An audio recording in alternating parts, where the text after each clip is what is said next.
To another week of Hunter's Hotspot.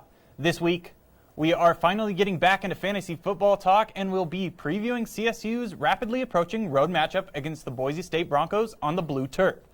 With that being said, I obviously have a lot of gridiron action to discuss tonight, so let's get it started.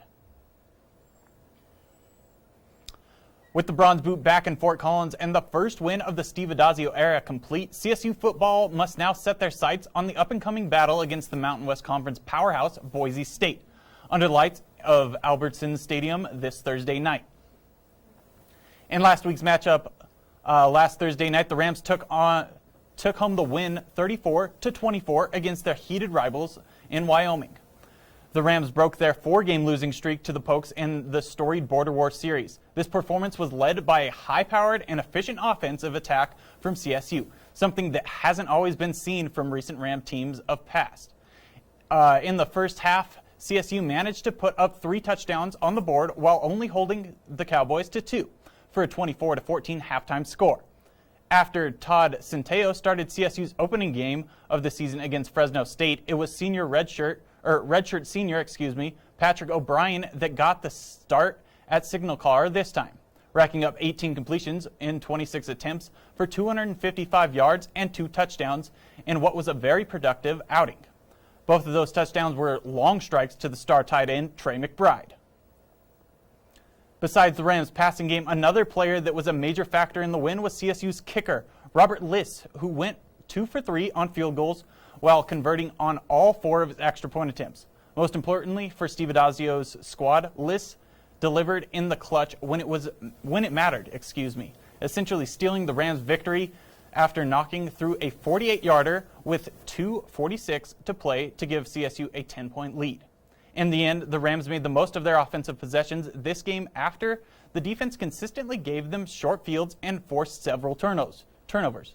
Obviously, CSU will need to keep up its team style of football in order to continue finding themselves in that win column. Now let's take a look at what this week's opposition, the Boise State Broncos, are coming off of a game that follows a totally opposite script than what the Rams experienced.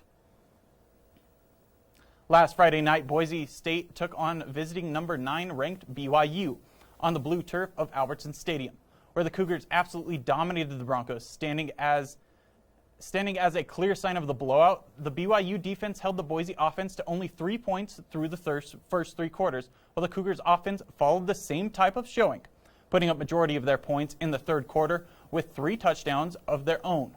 The Broncos had a rotating door at signal caller all night, ultimately playing 3 different quarterbacks throughout the contest after their starter and already second-string quarterback in his own right, Jack Sears, exited the game in the first quarter.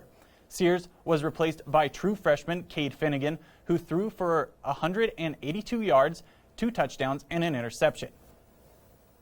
After the game was well out of reach, another freshman in Andy Peterson came in during the mop-up duty to finish out the game and get the matchup over as soon as possible for Boise State. As is with most stompings like this, it was not only bad on the offensive side of the ball, but it was also bad on the defensive side as well. At night's end, Boise State had allowed 573 yards of total offense and 7 touchdowns to BYU's offense, led by dynamic quarterback Zach Wilson.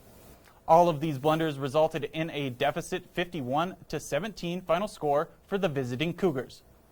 When pitting these 2 teams against each other, there are a lot of similarities between the 2 one-loss teams.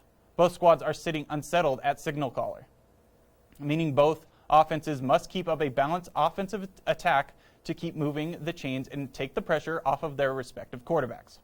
And both teams are going to have to get their running backs involved to control the game's pace. Though through 2 games this season, the Rams had nearly triple the amount of passing yards than rushing yards, a very troubling sight for the physical, ground-based offensive philosophy that Coach Addazio preaches.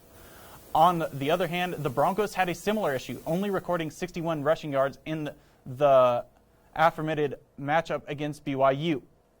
All in all, a balanced offense that can rely on a passing attack may just be the key to winning this game.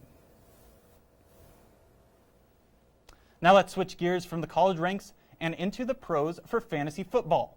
Over the past couple of weeks, I've been focusing on other sports news, but don't worry because we're back to the fantasy action this week. The waiver wire is likely to be very thin this late in the season, but I have a guy that you might want to consider getting on your fantasy team this week.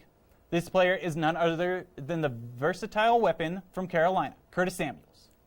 Samuels, if you look at the Panthers, they don't really have a number one receiver. Robbie Anderson and DJ Moore haven't been very consistent. So if you're looking at Samuels, you can really look at the fact that Teddy Two Gloves has focused on Samuels over the past 3 weeks.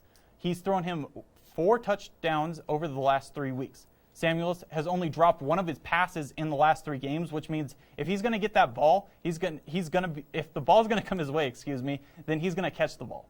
He has some rushing upside too. They do a lot of jet sweeps with Samuels, and he's lining up in the backfield. He has 2 rushing touchdowns over the last 3 games, so that's another upside for him. And if you take a look at his upward trend and his favorable schedule, Samuels is definitely a player that you might want to pick up this week. Well, Ram fans, that's all the sports action I have for you tonight, but make sure to tune in tomorrow night for CTV Cooks with Wout Buckhart and Krista McAllister. Have a wonderful rest of your night, Rams, and we'll see you tomorrow.